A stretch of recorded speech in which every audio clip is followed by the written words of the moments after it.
The quote of the night is, "The more I expect, the more unhappy I am going to be. The more I accept," trying to make sure it's enunciated, "the more I accept, the more serene I am." And that's for Michael J. Fox. Let's try that whole thing again now that I can speak clearly. The more I expect, the more unhappy I am going to be. The more I accept, the more serene I am. And this could be a lot of things.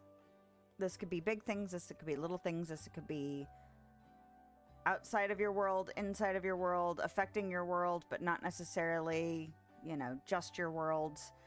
And acceptance does not necessarily mean not doing anything about it, giving up, waiting for somebody else to do something about it.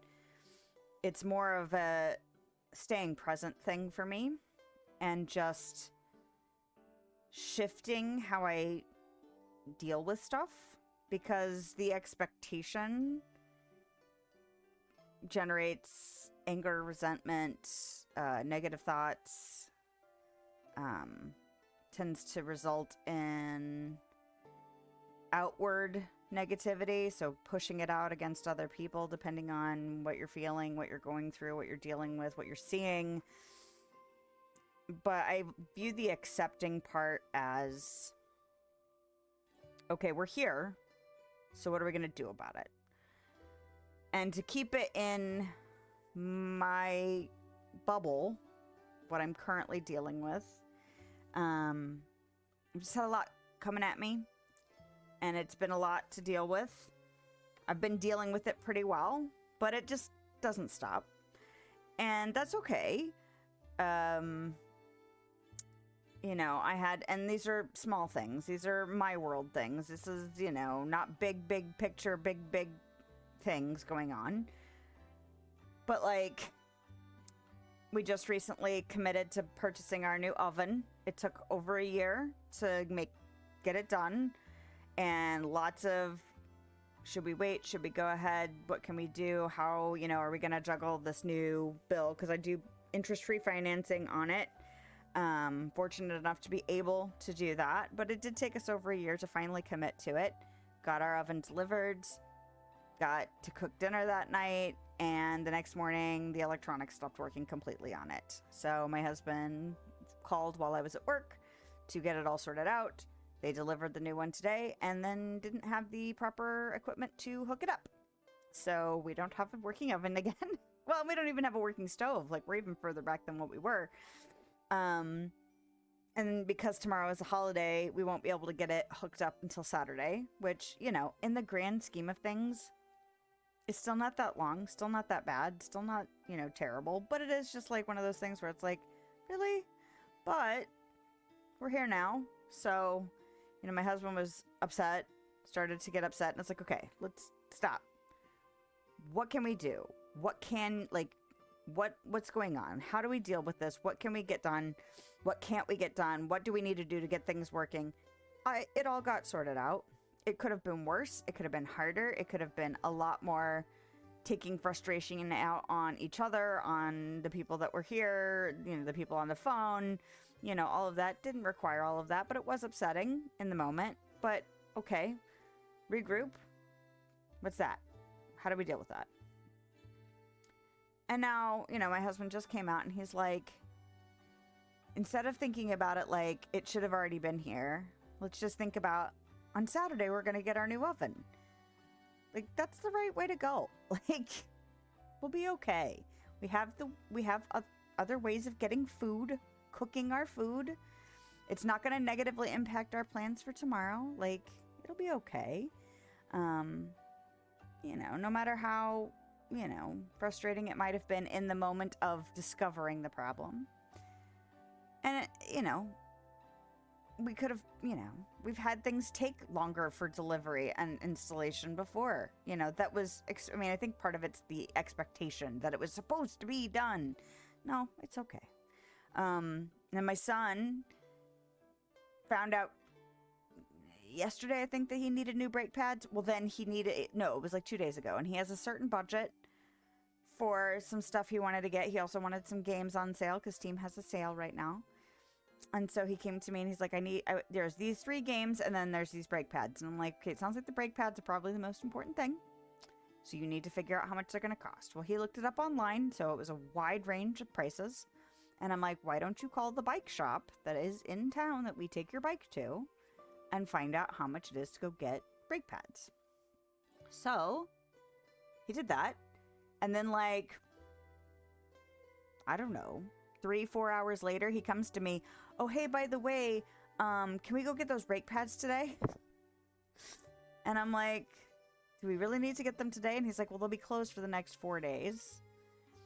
And they close early today at 5. And it was like 2:30. And I was just like, I still had stuff I have to get done for stuff around the house for having people over tomorrow. I still have to get like the yard mowed and the laundry done and cleaning stuff done.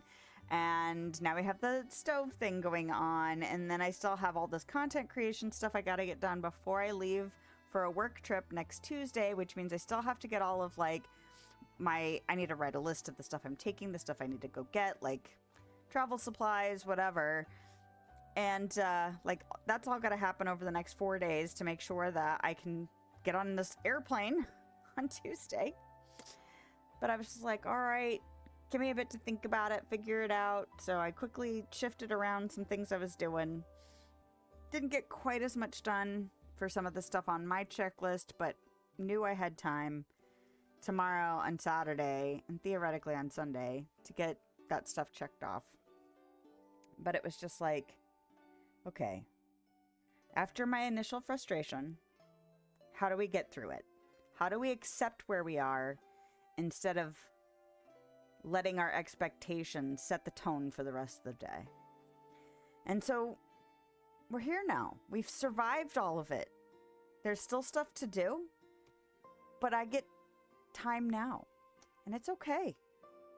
You know, and it's not, none of it's really life or death anyway.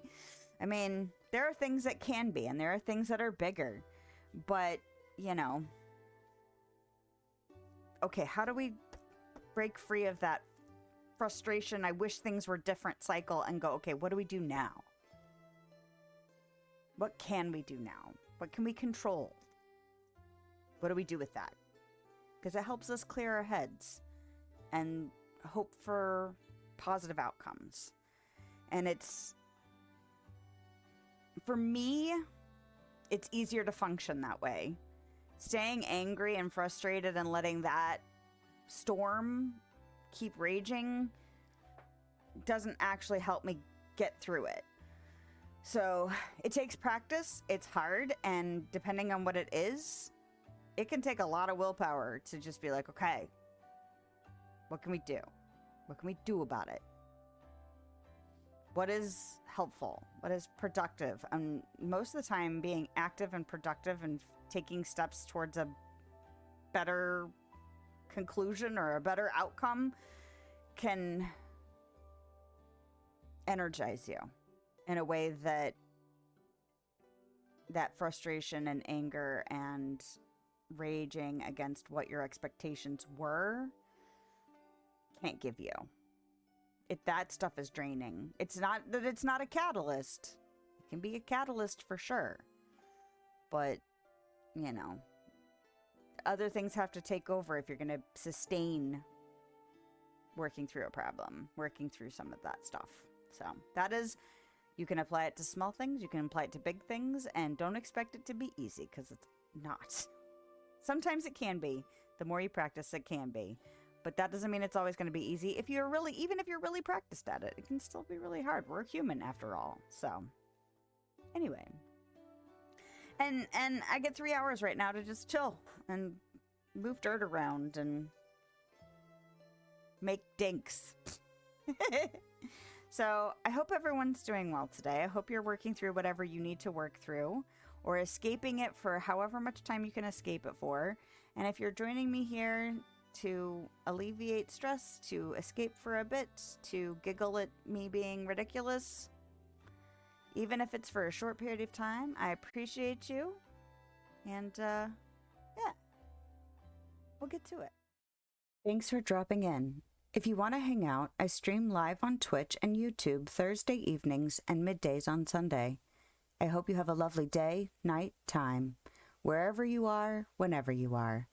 I'll see you next time.